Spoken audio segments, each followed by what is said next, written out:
Hi friends, मी आज तुम्हा सगळ्यांसोबत रथसप्तमीचा व्लॉग शेअर करणार आहे.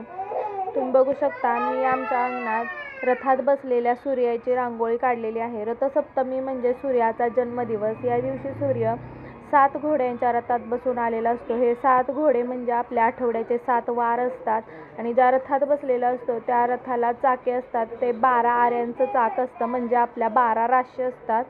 तुम्ही बघू शकता मी अंगणात सकाळी लवकर अशी रांगोळी काढली. त्यानंतर मी माझी रोजची देवपूजा आवरून घेतली. तुम्ही बघू शकता किती सुंदर असे मस्त फुलं वगैरे ठेवून मी माझी देवपूजा आवरून घेतली.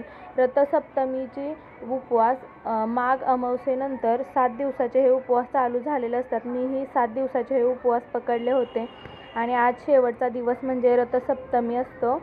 रथसप्तमीला आपण सूर्याची पूजा करायची असते. सूर्याकडून आपण आरोग्य, धनसंपदा, शांती मागून घ्यायची असते.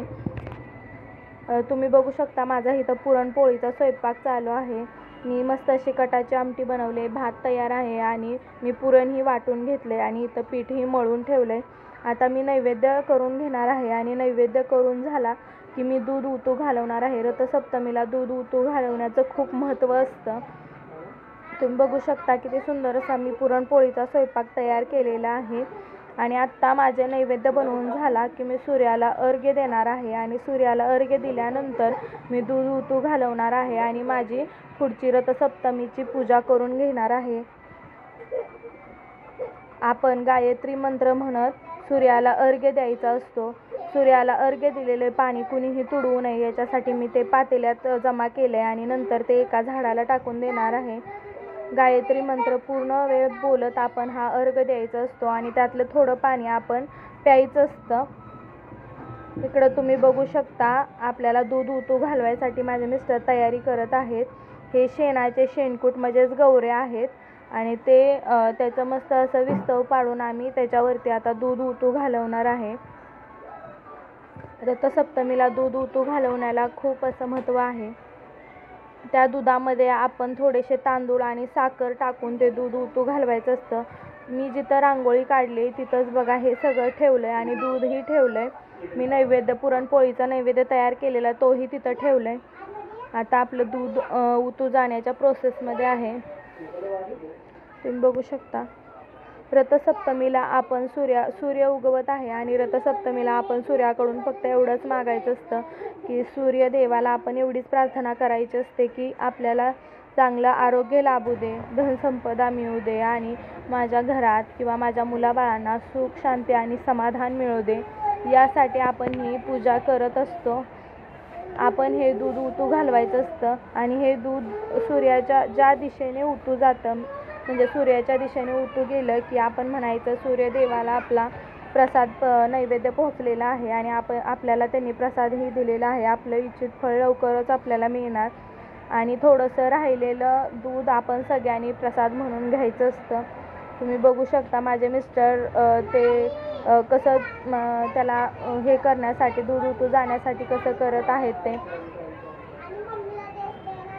किती छान दूध उतू चाललंय बघा. आमचं दूध हे सूर्याकडेच उतू गेलं. ते अग्निदेवताला पण एक प्रसाद म्हणून ते दूध उतू घालवायचं असतं. तुम्ही बघू शकता एका बाजूने दूध उतू चाललंय. इथं जास्त विस्तव तयार झाले नव्हते त्यामुळं माझे मिस्टर असे एका प्लेटने त्याला हवा घालत होते की जेणेकरून त्याला ऊब लागेल आणि दूध उतू जाईल. खूप अथक परिश्रमानंतर आमचं दूध उतू गेलं. गेल्या वर्षी तर आम्ही गॅसवरतीच दूध उतू घालवलं होतं. माझ्या मिस्टरांच्या प्रयत्नांना इथं यश आलेलं आहे आणि आमचं दूध बघा तुम्ही बघू शकता उतू गेलेलं आहे. प्रत्येक गोष्ट ही एक श्रद्धेचाच भाग असतो. आपण कोणतीही सेवा ही फक्त श्रद्धेनेच करायची असते. त्याचं फळ आपल्याला देवाकडून मिळणारच असतं. पण आपली प्रत्येक गोष्ट ही आपण अतिशय श्रद्धेने आणि मनापासून करायची असते. प्रत्येक आपल्या गोष्टीला, प्रत्येक आपल्या सेवेला आपल्याला यश हे मिळणारच असतं. त्यामुळं रथसप्तमी हा खूप सुंदर असा दिवस असतो की जेणेकरून आपण सूर्यदेवाला प्रसन्न करून घेऊ शकतो आणि सूर्याचा आशीर्वाद मिळवू शकतो.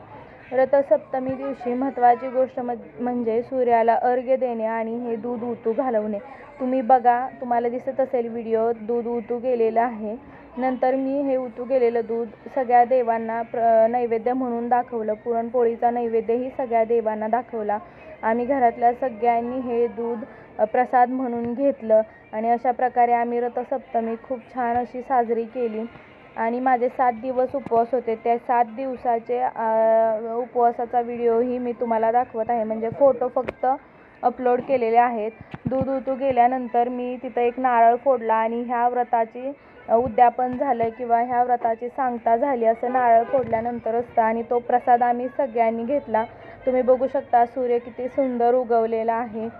आणि नंतर हे व्रतात सगळी पूजा झाल्यानंतर मीही माझा उपवास सोडून घेतला. आम्ही सगळ्यांनी मिळून पुरणपोळीचा नैवेद्य खाल्ला, आम्ही जेवण केलं आणि मीही माझा उपवास सोडला. अशा प्रकारे रथसप्तमीचा व्लॉग तुम्हाला कसा वाटला हे तुम्ही मला नक्की सांगा. माझे व्हिडिओ आवडत असल्यास लाईक करा, शेअर करा आणि सबस्क्राईब करा. माझा रथसप्तमीचा लूक आणि माझे 7 दिवसाचे सूर्याचे काढलेले फोटो मी तुमच्यासोबत शेअर करत आहे.